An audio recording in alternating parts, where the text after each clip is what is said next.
Just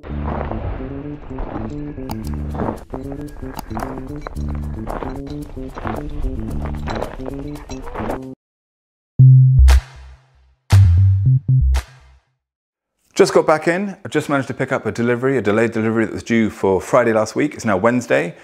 So luckily I've got it here in my hands and I can now finally talk about the Night Trail Pegasus 3. As you can see, if you knew the two, this is pretty much identical. There's a couple of changes, but really it's all in the upper. Well, mainly it's only in the upper. Midsole remains the same. Outsole remains the same. Nice full-blown Nike rubber outsole they have here. And the stack height is again the same, approximately 31 to 21. So we have about a 10 millimeter offset. And again, it's in that sort of full react foam. So the upper is where it's different. Again, it still remains that nice sort of fairly wide toe box. And I'm coming from an ultra shoes as well. So I really like and appreciate and need a nice toe box for the toes display. And this one here has it. Nice engineered mesh. But what I can see immediately is the tongue, a much thicker tongue here. There we go. So they've basically worked on the midfoot lockdown and the tongue, which is again much thicker, because the older tongue in the 2 was very thin and it caused problems here. That caused problems with the lockdown and a little bit of pain on the midfoot because you couldn't quite cinch it down properly. So I can see how they've rectified it. They've put a lot more structure around here and the heel cup and changed the tongue and the lacing system. So back to the 3 here. Again, it looks like it's going to be a more snug lockdown, which is good because that's the issues that I had with it, and a better sort of stronger heel cup here. They've changed the pull tab too. But apart from that, it looks almost and feels and yeah, almost identical to the 2. You know, as I said, you do lose a bit of ground feel. So if you're looking for a shoe that has, you know, good responsive ground feel, then this won't be the one for you. But as just going from the 2, I know that if you're looking for a shoe that's going very soft and comfortable, and that full length react foam is just very forgiving. It just eats up any stones, any rocks, any what are they called? Roots.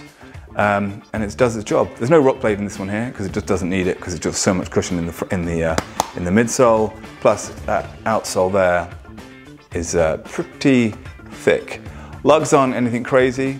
Probably only about 4 millimeters, if that.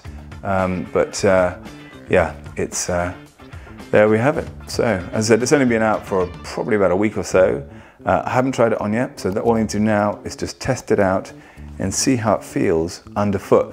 But so far, I'm liking the look of it. I'm liking the look of that aesthetic sort of retro 80s, which is obviously, you know, one of the Nike things that they do now. Purple, pinky, turquoisey color, pretty cool. There we go. Get them on, try them out. All right, see you in a second.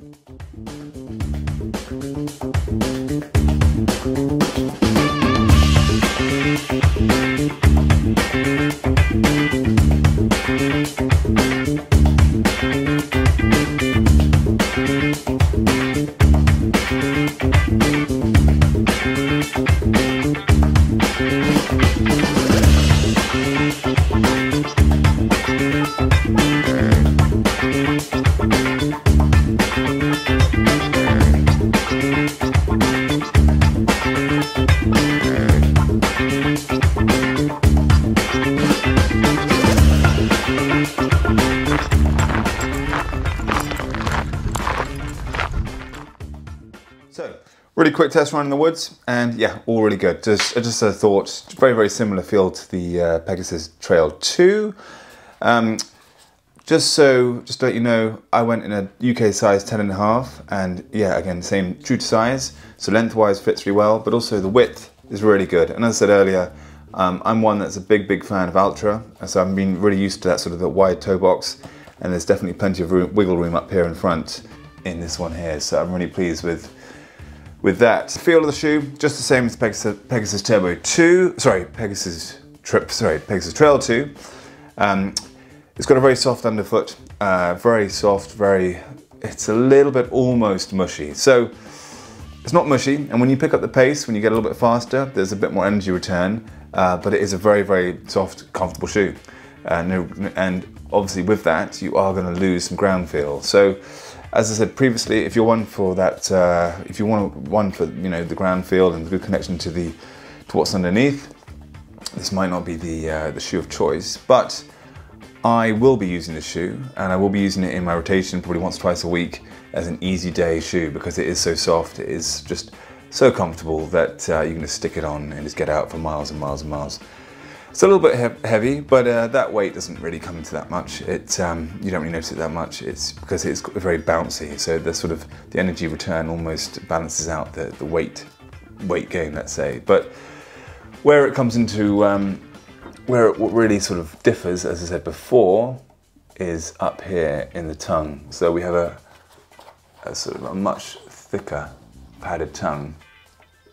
Come on, where we are. So a much thicker padded tongue, which means you can get a much better lockdown. So the overall lockdown is much better. It's got a really good fit, very comfortable lockdown. There's no pressure on the top of your foot because the tongue is quite thick. It's got that nice padding there. I will say I'm probably not 100% sure about this yet.